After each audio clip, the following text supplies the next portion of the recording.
Hello friends, welcome back to the Manzil Bharat. कैसे हैं आप सब? I hope you all are fine. Today we will discuss current affairs of June 2024। May 2024 तक के current affairs हम already discuss कर चुके हैं। जिन्होंने वो लेक्चर्स नहीं देखे हैं, हमारे यूट्यूब चैनल पे एक सेपरेट प्लेलिस्ट में आपको वो लेक्चर मिल जाएंगे। आप जाके उन्हें जरूर देखें। आने वाले हर एग्जाम में आपको ये बहुत हेल्पफुल रहेंगे। आज हम जून 2024 के करंट अफेयर्स को डिस्कस करेंगे in the form of MCQs. तो पहला क्वेश्चन जो है दैट इज, आपको बताना है कि इंडिया ने रिसेंटली किस कंट्री को सरपास किया है to be the third largest domestic aviation market. Within country में डोमेस्टिक एविएशन ना, within countries maximum passenger transport करना, कार्गो ट्रांसपोर्ट करना, उन मैटर्स में कौन सी कंट्री को सरपास किया है to be the third largest. ठीक है, इंडोनेशिया, जर्मनी, ब्राजील या Japan. So correct answer is Brazil. Now India is on the third rank. तो पहले रैंक पे क्या है? यूएस, सेकंड पे चाइना, थर्ड में इंडिया और फोर्थ में Brazil. Clear? India. Okay, clear है? चलिए, सेकंड क्वेश्चन है कि रिसेंटली जून 2 को रिजल्ट आए थे जनरल इलेक्शंस के। तो ये जनरल इलेक्शन से रिलेटेड क्वेश्चन है। स्पीकर कौन चुने गए हैं? री-इलेक्टेड। इसका मतलब पहले भी वही स्पीकर थे। ठीक है, 17 लोकसभा में भी वही थे, अब 18 लोकसभा में चुने गए हैं। कौन है? के सुरेश, राहुल गांधी, ओम बिरला, किरण रिजिजू। राहुल गांधी तो नहीं हो सकते, we all know. So the correct answer is Om Birla. ठीक है, तो कौन चुनते हैं? लोकसभा के सभी मेंबर्स मिलकर स्पीकर को चुनते हैं। एक होता है pro term speaker. Pro term speaker तब तक के लिए होता है जब तक कि स्पीकर चुना नहीं जाता, और प्रो टर्म स्पीकर को प्रेसिडेंट अपॉइंट करते हैं। उन्हें एक लिस्ट प्रोवाइड की जाती है सीनियर मोस्ट मेंबर्स की लोकसभा के, और उनमें से वो एक को प्रो टर्म स्पीकर अपॉइंट करते हैं जो पहली मीटिंग को हेड करते हैं। ठीक है, और उसके बाद जब स्पीकर चुन लिए जाते हैं तो प्रो टर्म स्पीकर जो है उनका काम खत्म हो जाता है। ठीक, चलिए नेक्स्ट क्वेश्चन की तरफ बढ़ते हैं। पूछा गया है कि जो पेरिस ओलंपिक्स हुए जिसमें हमारी मेंस हॉकी टीम ने ब्रॉन्ज मेडल जीता for the consecutive second year, पहले भी जीता था ब्रॉन्ज, इस साल भी जीता। सो उस टीम के कप्तान कौन थे? PR Sreejesh, Manpreet Singh, Harmanpreet Singh, Hardik Singh. So the correct answer is PR Sreejesh. Clear? चलिए,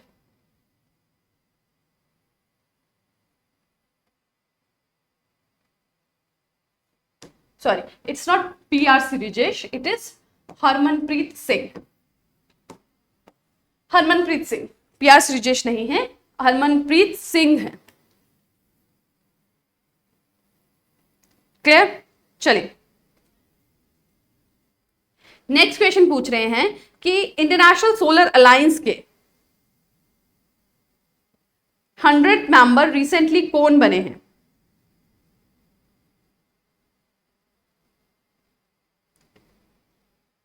आपको बताना है कौन सी कंट्री 100th फुल मेंबर बनी है इंटरनेशनल सोलर अलायंस का। ठीक है, इंटरनेशनल सोलर अलायंस जो कि ब्रेन चाइल्ड था इंडिया का। इंडिया के प्राइम मिनिस्टर ने ये एक तरह से आप कहिए ये बात रखी थी कि पूरे वर्ल्ड को वर्क करना चाहिए towards the renewable source of energy that is solar power. हमें काम करना चाहिए कि ज्यादा से ज्यादा सोलर पावर को जनरेट किया जाए। लेटर ऑन फ्रांस ने ज्वाइन किया और इंडिया और फ्रांस दोनों ने मिलकर इंटरनेशनल सोलर अलायंस का गठन किया अराउंड 2015। और इसके हेडक्वार्टर की बात करें तो वो हरियाणा में है। ठीक है, हरियाणा में है हेडक्वार्टर, ये भी आप याद रखें। ठीक, और इनका काम क्या है कि इंटरनेशनल सोलर अलायंस का सोलर पावर मैक्सिमम जनरेशन।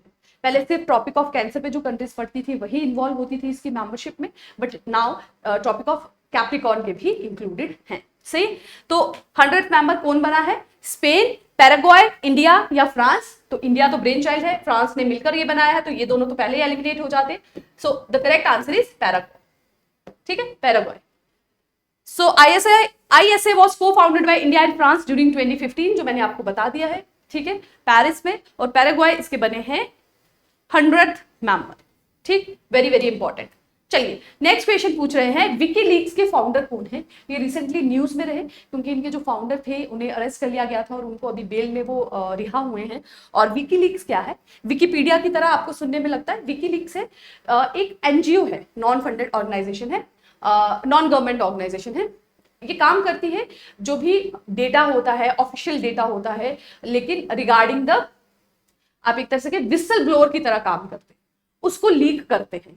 ठीक, उसे दुनिया, आप एक तरह से कहें गवर्नमेंट के साथ सामने या पब्लिक के सामने रखते हैं। ठीक है, ऑथराइज्ड डेटा जो भी होता है उसे गवर्नमेंट के सामने रखते हैं। और इसके जो फाउंडर हैं दैट इज जूलियन असांज। ठीक है, he is the founder of WikiLeaks.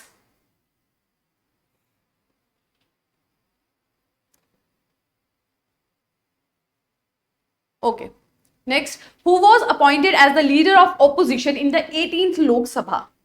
ठीक है, 18th लोकसभा के लीडर ऑफ ऑपोजिशन कौन अपॉइंट किए गए हैं? मल्लिकार्जुन खड़गे, Sonia Gandhi, Rahul Gandhi, KC Venugopal. Correct answer is Rahul Gandhi. और बात करें इससे पहले कौन थे लीडर ऑफ ऑपोजिशन लोकसभा में, तो कोई भी नहीं थे। क्यों नहीं थे? क्योंकि एक क्राइटेरिया रखा गया है लीडर ऑफ ऑपोजिशन को चुनने के लिए, और वो होता है कि उनके पास मिनिमम 10% वोट होने चाहिए टोटल। ठीक है, टोटल जितने भी हुए उसमें से 10% जो है उनके पास होने चाहिए। और because of lack of these अभी तक 2014 से लेकर 2014 के बाद की बात करें, कोई भी लीडर ऑफ ऑपोजिशन नहीं था। So Rahul Gandhi is presently the leader of opposition, क्योंकि इस बार उन्हें ज्यादा वोट्स मिले हैं। ठीक, नेक्स्ट इज ओके, जो मैं आपको एक्सप्लेन कर रही थी that is about the second question. ठीक है, यहां पूछा गया है कि अभी तक कोई भी लीडर ऑफ ऑपोजिशन क्यों नहीं था 2014 से लेकर 2024 तक। तो मैं आपको ऑलरेडी एक्सप्लेन कर चुकी हूं, क्योंकि किसी भी पार्टी के पास 10% वोट नहीं थे लोकसभा सीट्स के। ठीक है, तो लोकसभा सीट्स है प्रेजेंटली कितनी है? 543।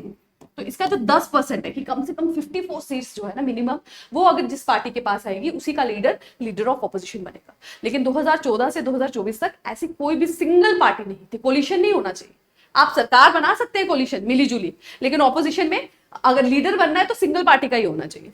ठीक है, चलिए okay, next, what is the significant aspect of this first session of the 18 Lok Sabha. तो ये जो 18 लोकसभा का पहला सेशन हुआ है, ठीक है, सरकार जीती है, जो कोलिशन गवर्नमेंट बनी है एनडीए की, नेशनल डेमोक्रेटिक अलायंस, उसका क्या स्पेशल फीचर रहा है जब उनका पहला सेशन हुआ? Introduction of new voting system, उन्होंने नया वोटिंग सिस्टम इंट्रोड्यूस किया। First oath taking ceremony in a newly built parliament building, introducing of no confidence motion against the prime minister, farewell address by the outgoing president. तो जब भी पहला session होता है तो सबसे पहले सब एमपीज को जो है ओथ दिलाई जाती है, स्पीकर को, एमपीज को, सबको ओथ दिलाई जाती है। ठीक है, तो इस बार का जो स्पेसिफिक फीचर रहा है, नई पार्लियामेंट बिल्डिंग, जो नई पार्लियामेंट बिल्डिंग बनी है वहां पर पहली ये जो 18th लोकसभा की जो पहली सेशन है वो न्यू बिल्डिंग में हुआ है। अगर मैं आपको पिक्चर यहां हुई, this is the new building. ठीक है, तो यहां पे हुई थी ओथ टेकिंग सेरेमनी। फीचर्स की बात करें कुछ जिसपे क्वेश्चंस पूछे जा सकते हैं, तो पहला तो ये है कि अगर हम बात करें आर्किटेक्ट की, तो वो है बिमल हसमुख पटेल, जिन्होंने इस पार्लियामेंट को आर्किटेक्ट किया है कि किस हिसाब से ये बनेगा, कौन कौन से पोर्शंस होंगे, किस स्ट्रक्चर्स पे ये बेस होगा। वो है बिमल हसमुख पटेल, जिनको पीएम्स आर्किटेक्ट भी कहा जाता है। उनके बहुत सारे आप एक तरह से कहे आइडियाज को इम्प्लीमेंटेशन का रूप दिया है इन्होंने, जैसे Sabarmati river front, Kashi Vishwanath project, इन सब को आर्किटेक्ट जो है वो बिमल हसमुख पटेल ही हैं। क्लियर? बात करें लोकसभा की, पार्लियामेंट के दो पार्ट होते हैं, लोकसभा और राज्यसभा। लोकसभा जो है वो पीकॉक की शेप में है, पीकॉक की शेप में, कि मैक्सिमम जो है सिटिंग कैपेसिटी जो है उसकी बढ़ा दी गई है। ठीक है, ऑलमोस्ट 888 सीट्स है। ठीक, और it will accommodate nearly 3 times the current capacity. जो भी प्रेजेंट, जो पीछे जो पार्लियामेंट था उसमें जितने लोग बैठ सकते थे उसके 3 गुना यहां आ सकते हैं। राज्यसभा की बात करें तो उसका आउटले लोटस से इंस्पायर है, ये आपको ध्यान रखना है। ठीक है, लोकसभा का पीकॉक से और राज्यसभा का लोटस, एक हमारा नेशनल बर्ड और एक हमारा नेशनल फ्लॉर। क्लियर? चलिए बढ़े आगे। Next question, where is the 64th international sugar organization council meeting held in India? India में हुई है इंटरनेशनल शुगर काउंसिल मीटिंग। ये होती है कि जो भी चीनी के दाम है वर्ल्ड में, जो भी इसके उत्पादन में, इसके ट्रेड में इन्वॉल्व है, उनके राइट्स का प्रोटेक्शन हो, उसके बारे में ये मीटिंग हेल्ड कराई जाती है। ये काउंसिल काम करती है। तो Mumbai, new Delhi, Bengaluru, Hyderabad. So the correct answer is new Delhi.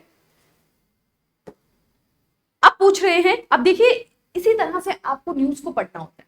ठीक, एग्जैक्टली सेम न्यूज आपसे क्वेश्चन में पूछी नहीं जाती, बट जो भी क्वेश्चंस एग्जाम में आते हैं वो कहीं ना कहीं करंट अफेयर से ही निकले होते हैं।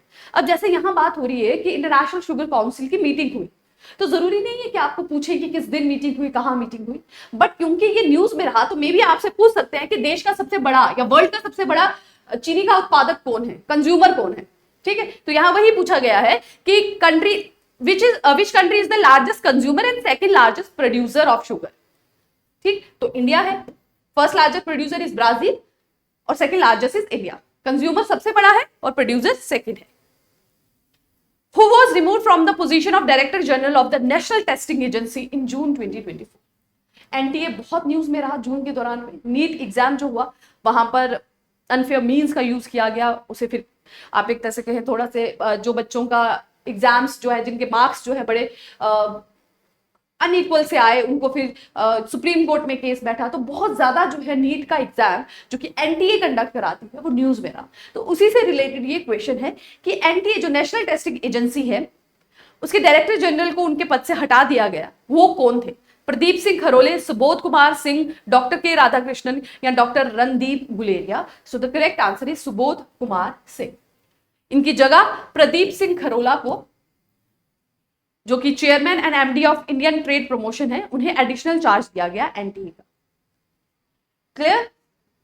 चलिए, और नीट किसके लिए कंडक्ट कराया जाता है? नीट होता है medical exams, entrance medical exam. ठीक है, आप चाहे बीडीएस में, चाहे डेंटल साइंसेज में जाना चाहे, एमबीबीएस में, आयुष में, ठीक है, तो हर तरह की जो डेंटल साइंसेज है उनके लिए एंट्री लेवल एग्जाम होता है। What act has central government enacted to prevent unfair means in public examination? ये recently February 2024 को पास हो गया। आपको बताना ये कौन सा एक्ट है जो पब्लिक एग्जामिनेशन जो होते हैं, जैसे नीट की बात करें, यूपीएससी की बात करें, और सेंट्रल लेवल पे जो भी गवर्नमेंट एग्जाम्स कंडक्ट कराती है, रिक्रूटमेंट एजेंसी कंडक्ट कराती है, उनके रिलेटेड है। और इस एक्ट में स्पेसिफिकली ये मेंशन किया गया है कि जब भी अनफेयर मीन्स का यूज किया जाएगा तो स्टूडेंट्स को उतनी पनिशमेंट नहीं होगी, उनके पनिशमेंट की बात नहीं की गई है इस एक्ट में। इसमें कहा गया है कि पब्लिक अथॉरिटी को रिस्पॉन्सिबल बनाया जाएगा। अगर पेपर लीक्स होते हैं, मार्कशीट लीक होती है, उनके साथ किस तरह की मिस हैंडलिंग की जाती है, तो पब्लिक अथॉरिटीज को जो है रिस्पॉन्सिबल रखा जाएगा। तो क्या है उस एक्ट का नाम? The correct answer is public examination prevention of unfair means act 2024। Clear? चलिए, who is the chairperson of the high level committee of expert constituted to ensure transparent, smooth and fair conduct of examination by NTA? तो NTA जो exam conduct कराती है उसका transparent हो, smooth हो, उसके लिए एक हाई लेवल कमेटी बिठाई गई। आपको बताना है उसके चेयरपर्सन कौन थे? डॉक्टर रणदीप गुलेरिया, प्रोफेसर बीजे राव, डॉक्टर के Radhakrishnan, professor Aditya Mittal. So correct answer is doctor के Radhakrishnan. Next is, where was the third and final landing experiment of ISRO's reusable launch vehicle Pushpak? ठीक है, ये आपको नाम भी याद रखना है। पुष्पक किसका नाम है?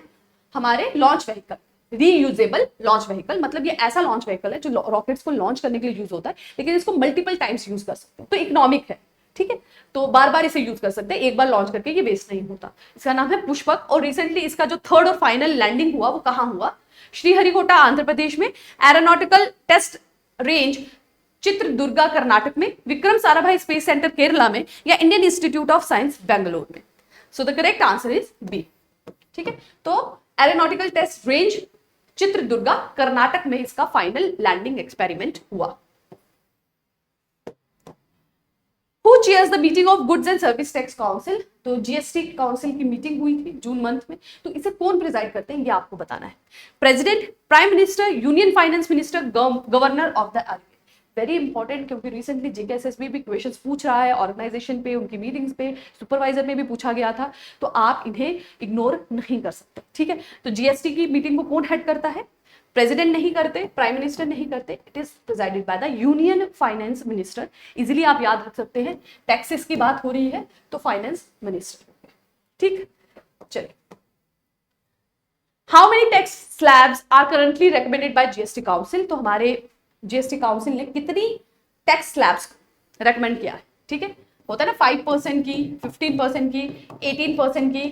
ठीक है, इसी तरह से होते टैक्स स्लैब्स, कितने कितने परसेंट कहां कहां लगेंगे, तो कितने टैक्स स्लैब्स जो हैं वो इंट्रोड्यूस किए गए। आई थिंक एक और होता है 28%, यही tax slabs. So total is 4, 5, 15, 18 और 28। लग्जूरियस में सबसे ज्यादा लग्जरी प्रोडक्ट जितने भी होते हैं उसमें सबसे ज्यादा जीएसटी लगता है, दैट इज 28%। यस, वो 15 नहीं है, it is 12। Yes, this is 12। Okay. Which Indian documentary won the Golden Couch Award for the best documentary in the international category at the 18th Mumbai International Film Festival? So 18th International Film Festival जो कि मुंबई में held हुआ, उसमें आपको बताना है कि कौन सी डॉक्यूमेंट्री है भारत की जिसे गोल्डन काउच अवार्ड मिला। Life in the loom, and towards happy alleys, the golden thread, 6A Akashganga. The correct answer is the golden thread. ठीक है, गोल्डन थ्रेड को मिला, और ये जो फेस्टिवल है वो 21 जून को स्टार्ट हुआ था। अब आपको बताना है कि ये जो इंटरनेशनल फिल्म फेस्टिवल हुआ, ठीक है, ये मुंबई के साथ साथ और किन शहरों में हुआ? Bangalore, Hyderabad, Ahmedabad and Jaipur, Delhi, Chennai, Pune and Kolkata, Delhi, Bangalore, Pune and Chennai, Hyderabad, Kolkata, Chennai and Ahmedabad. So the correct answer is B, Delhi, Chennai, Pune and Kolkata. ठीक है, मुंबई के साथ साथ ये इन शहरों में भी हुआ इंटरनेशनल फिल्म फेस्टिवल। और बात करें इसकी ओपनिंग मूवी की, तो जब ये फिल्म फेस्टिवल स्टार्ट हुआ तो जो ओपनिंग फिल्म थी वो थी Billy and Molly an otter love story. This was the opening film. ठीक है, जब स्टार्ट होती है जो मूवी दिखाई जाती है वो है Billy and Molly an otter love story. How high is the Chenab rail bridge above the Chenab river? 250, 300, 359, 400 metres. And the correct answer is 359 metre, जो कि एफिल टावर को भी सरपास कर रहा है। Where was the main function for the 10th International Day of Yoga held in 2024? Very very important। तो जो international day of yoga है उसका मेन फंक्शन कहां पे हुआ? न्यू दिल्ली, लेह, श्रीनगर या लखनऊ? सो the correct answer is Srinagar. इस बार जो इसका मेन फंक्शन हुआ that was in the Srinagar. ठीक है, श्रीनगर में भी कहां पर? दैट इज शेर Kashmir international conference centre. Very important, आपको इस इंस्टीट्यूट का भी नाम याद रखना है। ठीक। Who won the gold medal in the men's javelin throw at the World Athletics Continental Gold Tour in Finland? ठीक है, तो गोल्ड मेडल मिला है, किसमें मिला है? एक कंपटीशन था continental, world athletic continental, Finland में हुआ, उसमें गोल्ड मेडल जीता है Jonas Vetter, Thomas Rohler, Magnus Kirt, Neeraj Chopra. So the correct answer is Neeraj Chopra. Although Olympics में सिल्वर जीता है इन्होंने, लेकिन जो वर्ल्ड एथलेटिक्स कॉन्टिनेंटल हुआ वहां फिनलैंड में, वहां पे इन्होंने गोल्ड जीता है। Easy question, you should all know कि योगा डे कब बनाया जाता है? जून 11, जून 21, जून 21, ओ ये तो जुलाई 21, ओके, जुलाई 21 या जून 1। सो द करेक्ट आंसर इज जून 21। 21 जून को बनाया जाता है इंटरनेशनल योगा डे, और इस साल का ये 10th था, तो यानी कि कब स्टार्ट हुआ? It was started in 2014। ये भी आप याद रखें, 2014 से ये बनाना स्टार्ट हुआ है, और इस साल ये 10th योगा डे था। और थीम की बात करें तो ये है yoga for self and society. ठीक है, yoga for self and society, और मेन प्रोग्राम इसका श्रीनगर में हुआ, SKICC में। Who is the first Indian to receive the prestigious Nelson Mandela Lifetime Achievement Award? Nelson Mandela Lifetime Achievement Award, Bharat से पहले नागरिक बन गए हैं ये for the contribution to films. कौन है ये? Satyajit Ray, Vinod Ganatra, Mira Nair, Shyam Benegal. And the correct answer is Vinod Ganatra. ठीक है, अगर मैं सही प्रोनाउंस कर रही हूँ, गनत्रा, आई थिंक यही होगा इनका नाम। ओके, ठीक है, तो इन्हें मिला है ये चिल्ड्रन फिल्म फेस्टिवल के लिए, बच्चों के लिए इन्होंने बहुत अच्छे सिनेमा को प्रोड्यूस किया है, that's why he got Nelson Mandela life time achievement award. In which of the following location did the G7 summit 2024 occur? G7 countries, ठीक है, उसकी आपने बतानी है सबमिट कहां पे हुआ। G7 कंट्रीज की बात करें तो आप याद रख सकते हैं जूस F से। ठीक है, U is of two times, J से बनेगा जापान, U से बनेगा US और UK, I से बन गया इटली, C से बना कनाडा, F से फ्रांस, ठीक है, और G से Germany.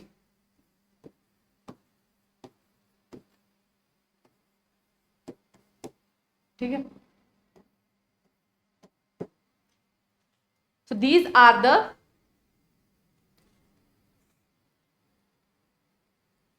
7 members of G7, 7 G7 countries. ठीक है, 1 2 3 4 5 6 7, यस, ठीक है. Russia was also the part of G7, ये G8 कहलाया जाता था, बट लेटर ऑन रशिया की मेंबरशिप जब उसने यूक्रेन को और क्रीमिया को अनेक्स किया तो उसे G7 से हटा दिया गया. ठीक है, तो आपको बताना है इसकी मीटिंग रिसेंटली कहां हुई? Tokyo Japan, Apulia Italy, Berlin Germany, Ottawa Canada. So the correct answer is Apulia Italy. ठीक,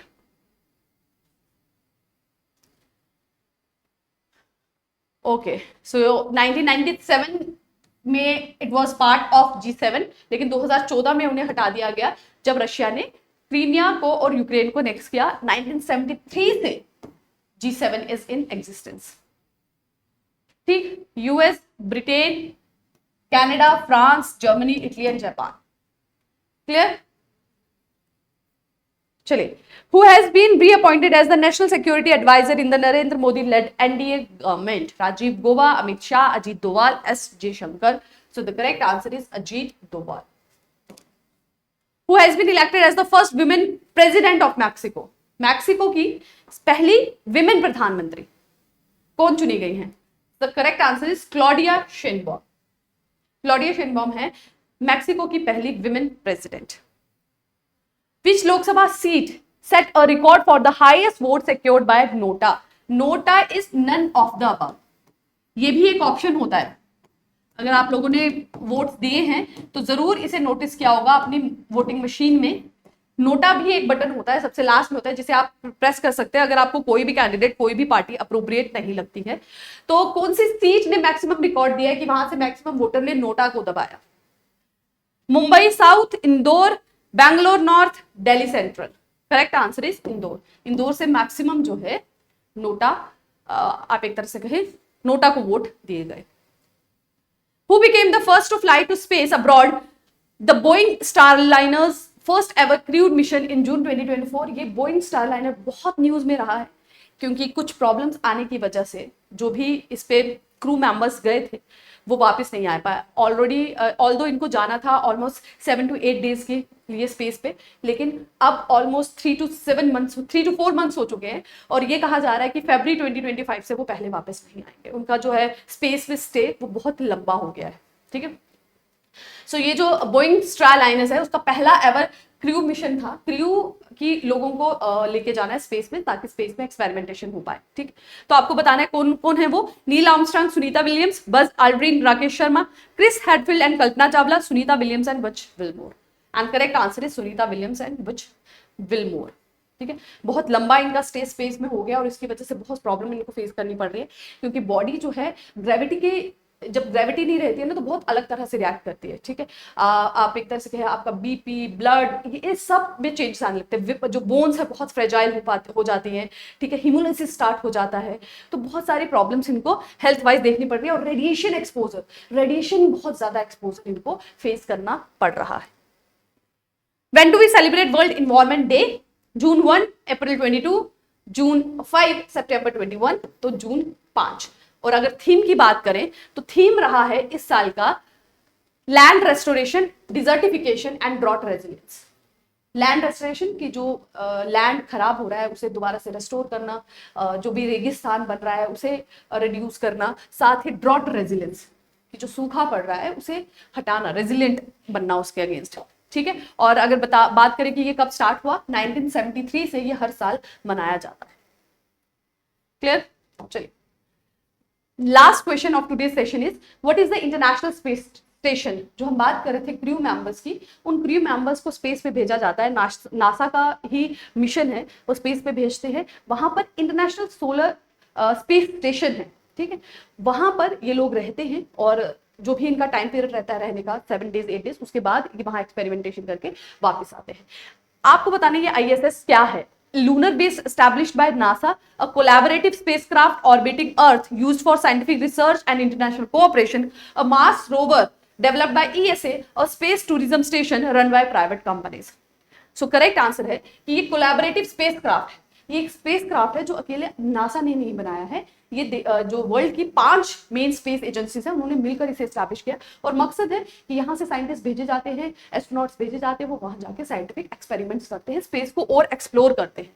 अगर बात करें कौन कौन इसमें इन्वॉल्व है, Europe, US, Russia, Canada and Japan, in 5 countries की जो स्पेस एजेंसीज है वो इन्वॉल्व हैं आईएसएस को स्टैब्लिश करने में। और ये एक तरह से आप कहें बहुत बड़ा स्पेस क्राफ्ट है जहाँ पे रहने की, सोने की हर तरह की व्यवस्था है, बड़ा सा सिस्टम होता है जहाँ पे 7 to 8 डेज रह सकते हैं क्रू मेंबर्स जाके और एक्सपेरिमेंटेशन कर सकते हैं। बट रिसेंटली जो सुनीता विलियम्स की और विलमोर की हम बात करें, उनका स्टे प्रोलॉन्ग हो गया है क्योंकि जो स्पेस क्राफ्ट उनको लेके गया था उसमें थोड़ी सी प्रॉब्लम आ गई थी, ठीक है, तो वापस उसको लाना मुश्किल हो रहा था। और अब वो रिसेंटली वापस लैंड हो गया है, वापस आ गया है, बट विदाउट द एस्ट्रोनॉट्स वो उस पर वापस नहीं आए हैं बिकॉज इट वॉज रिस्की।